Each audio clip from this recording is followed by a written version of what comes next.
Thank you so much, Mr. President, and also on behalf of the World Economic Forum, we send our warmest thoughts and condolences to the people affected by the tragic fire in Crown, Montana.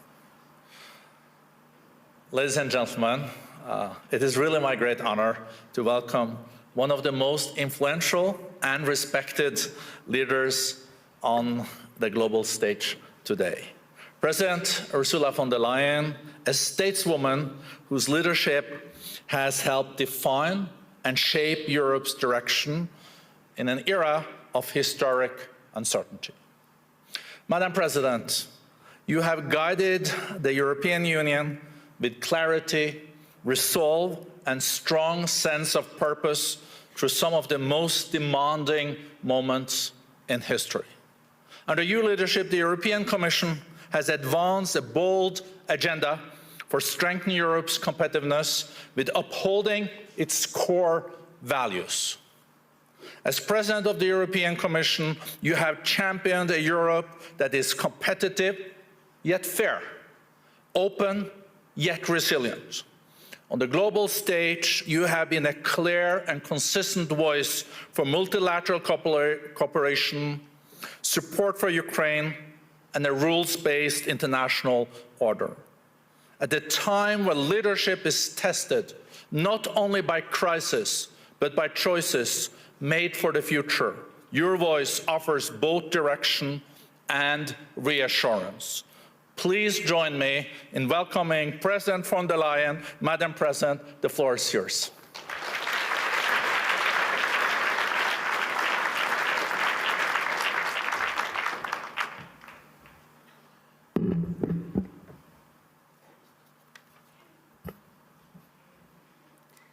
President Brende, dear Volker, thank you very much for the warm welcome. Your Majesties, Excellencies, ladies and gentlemen, indeed, it is now 56 years since the first meeting here in Davos. And the idea of the founder, Klaus Schwab, was to create a platform to discuss the issues and the ideas of the day. Of course, the world has transformed completely since 1971. But the original idea of Davos has remained, as we just have heard in the speeches. So I was delighted that you have gone back to your roots with this year's theme, a spirit of dialogue. Because this spirit is all the more important in a world that is more fractured and more fractious than ever. 1971 was the year of the so-called Nixon shock and the decision to de-link the US dollar from gold. In an instant, the foundations of the Bretton Woods system and the entire global economic order set up after the war effectively collapsed. But it also had two major effects. It inadvertently created the conditions for what would become a truly global order, and it provided a sharp lesson for Europe and on the need to strengthen its economic and political power. It was a warning to reduce our dependencies, in this case, on a foreign currency. The world may be very different today, without any question, but I believe the lesson is very much the same. That geopolitical shocks can and must serve as an opportunity for Europe. And in my view, the seismic change we are going through today is an opportunity, in fact, a necessity, to build a new form of European independence. And this need is neither new nor a reaction to recent events. It has been a structural imperative for far longer. So when I used this term, European independence, around a year ago, I was surprised at the skeptical reactions.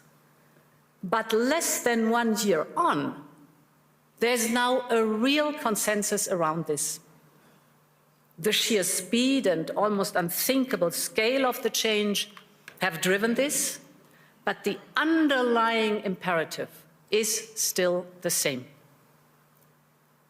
The good news is we acted immediately, whether on energy or raw materials, defense or digital, we're moving fast.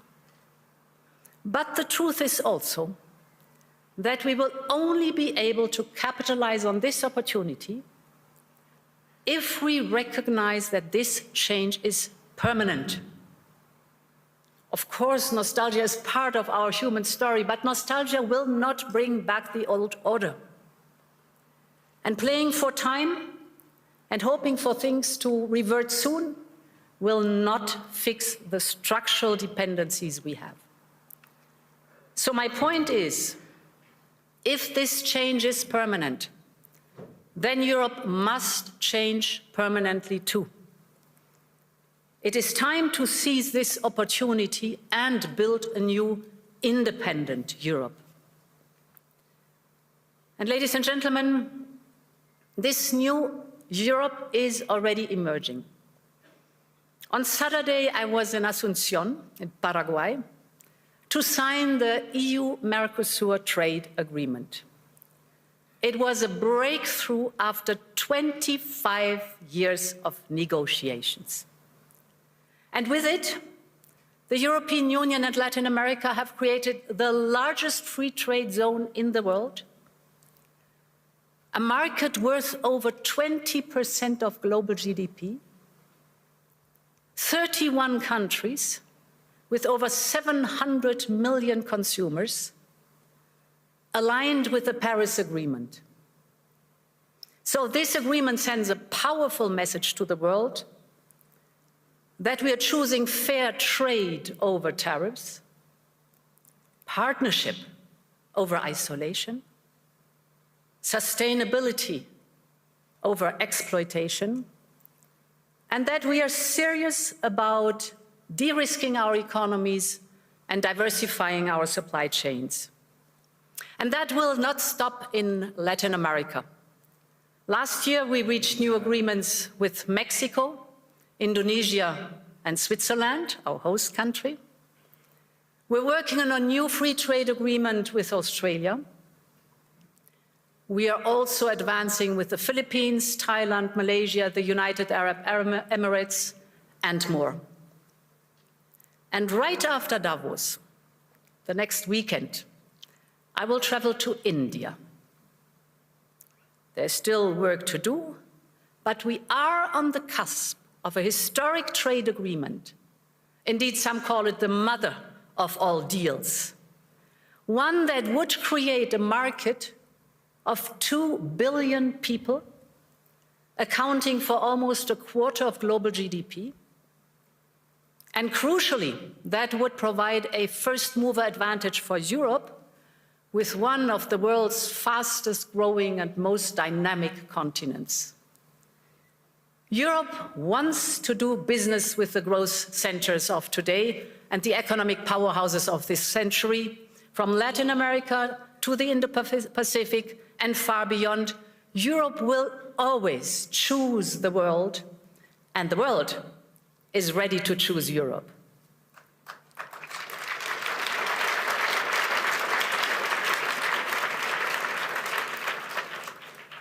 And ladies and gentlemen, this reality also reflects the fact that Europe has all the assets it needs to attract investment. The savings, the skills, the innovation with our AI factories and gigafactories and the applications that are necessary, AI first. What we need now is to mobilize collectively these assets to their full potential and to focus on the essential. So focal point number one is to create a conducive and predictable regulatory environment. We live in an age where capital and data can cross Europe in a second. And business must be able to move just as freely. But as things stand, Too many companies have to look abroad to grow and scale up, partly because they face the new set of rules every time they expand into a new member state. So while on paper, the market is of 450 million Europeans open to them, it is far more complicated in reality. And that acts as a handbrake on the growth and profit potential of companies. So this is why we need a new approach. We will soon put forward our 28th regime. The ultimate aim is to create a new, truly European company structure. We call it EU Inc., with a single and simple set of rules that will apply seamlessly over our union, so that businesses can operate across member states much more easily. Our entrepreneurs, the innovative companies, will be able to register a company in any member state within 48 hours, fully online. They will enjoy the same capital regime all across the European Union. And ultimately, we need a system where the companies can do business and raise financing seamlessly across Europe, just as easily as in uniform markets like the United States or China. If we get this right, and if we move fast enough, this will not only help EU companies grow, but it will attract investment from across the world.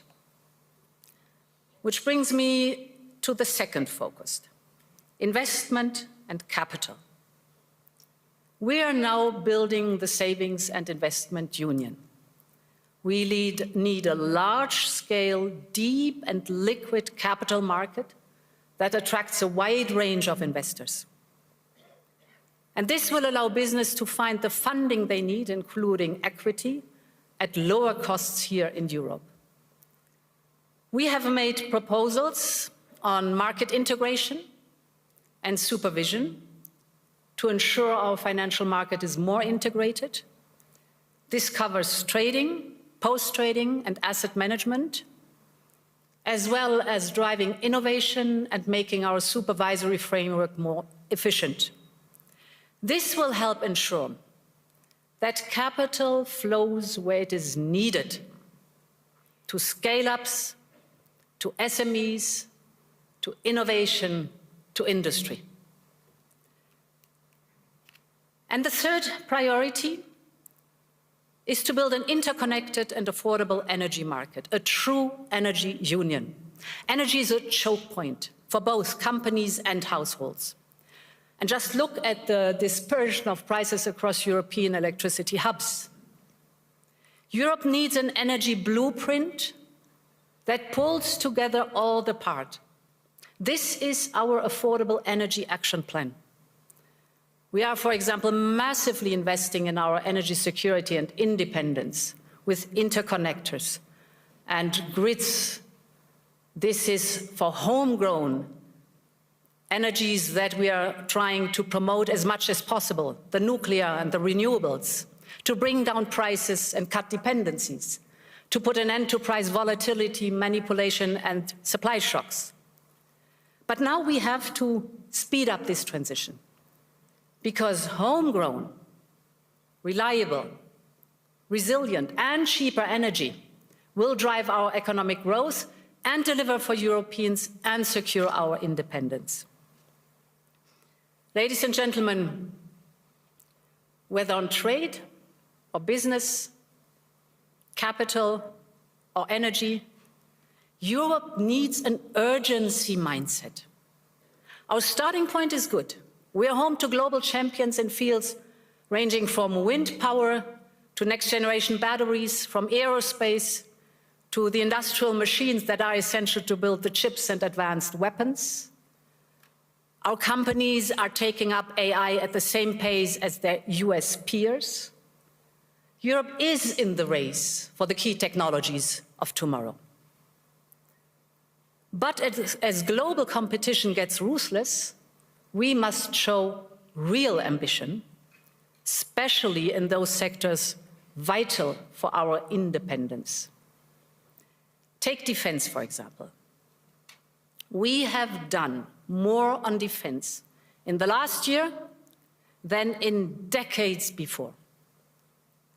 We have started a surge in defense spending up to 800 billion euros till 2030. Member states are stepping up their investment at record level, and this has helped to triple the market value of European defense industry companies since January 2022. We now have 3 leading European defense tech startups that have reached unicorn valuation. They are working on AI-powered software and systems for battlefield intelligence, or on advanced dual-use and surveillance drones. So they are also driving innovation and investment in Europe's defense tech industrial base. All of this would have been unthinkable even a few years ago. This now only shows how economy and national security are more linked than ever. But also what we can do when Europeans have the will to match the ambition. So, ladies and gentlemen, this need for ambition is most important when it comes to the security of our continent. In just over a month, we will mark the 4th anniversary of Russia's war of aggression against Ukraine. 4 years on, Russia shows no sign of abating, no sign of remorse, no sign of seeking peace. On the contrary, Russia is intensifying its attacks, killing civilians every day as we speak. Just last week, its bombing of Ukraine's energy infrastructure left millions facing darkness, cold, and water shortages. This must end.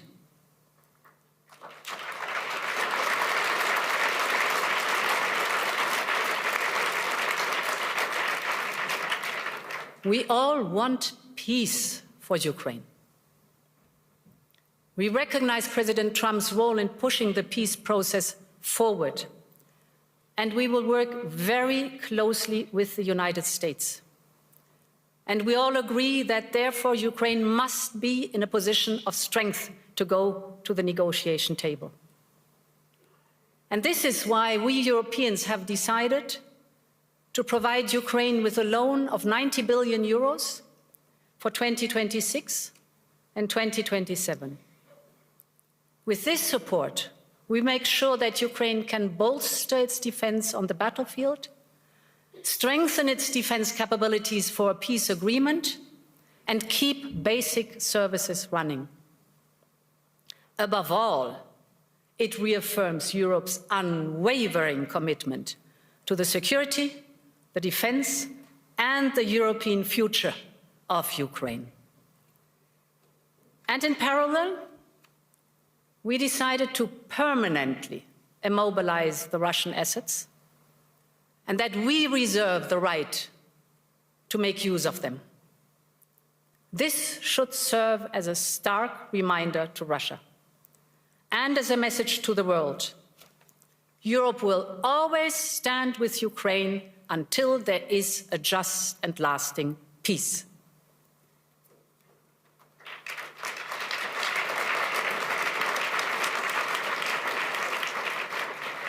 Ladies and gentlemen, I've spoken a lot today about European independence, on partnerships, on prosperity and security. So I would like to conclude with Greenland, an issue which cuts to the heart of all 3 of these imperatives. When it comes to the security of the Arctic region, Europe is fully committed. And we share the objectives of the United States in this regard.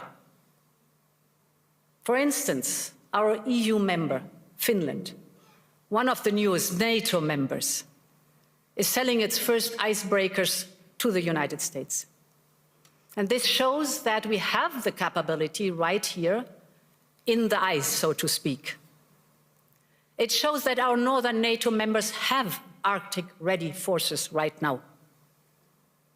And above all, that Arctic security can only be achieved together.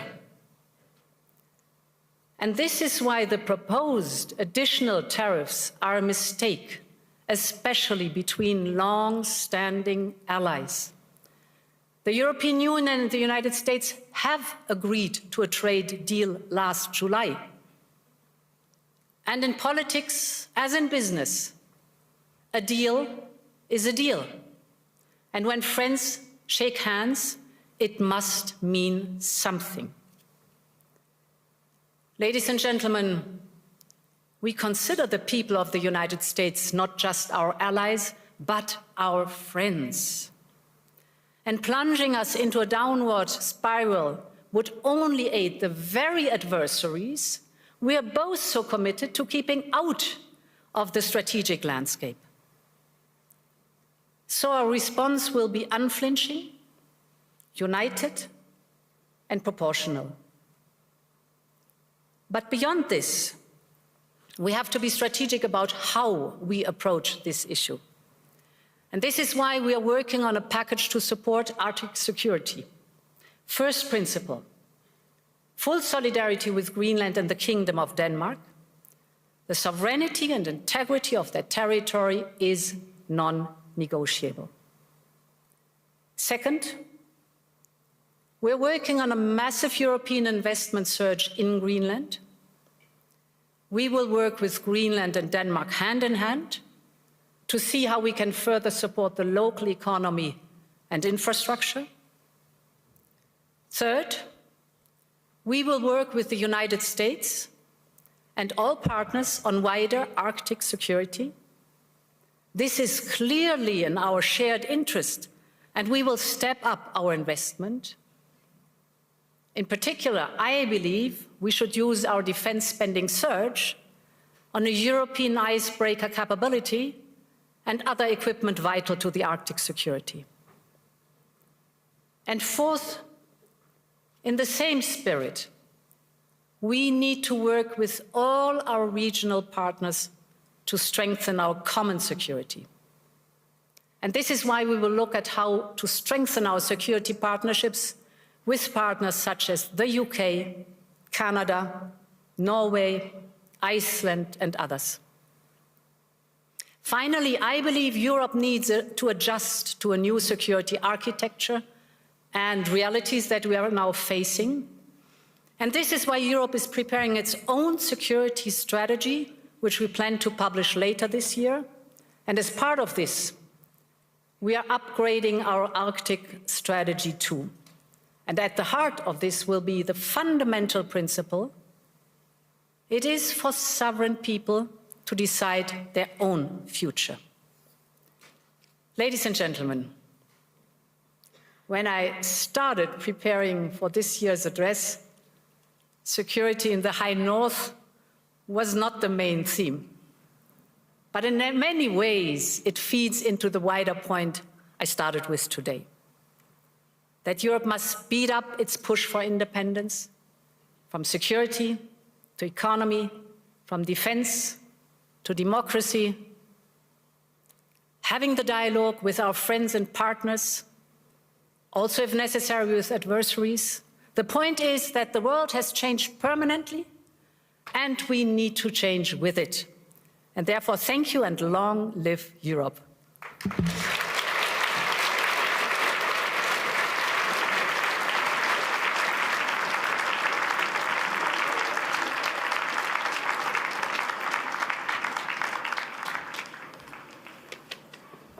Madam President, there is not much to add, but a big thank you. Long live Europe, more defense than in decades. The mother of all deals might be around the corner with India. The largest trade deal in the world is between the EU and Mercosur. It is a very powerful and historic speech from Madam President. Please be seated, because now we'll walk Madam President out, and then the Chinese Vice Premier He will join us. So a big applause to President Ursula von der Leyen.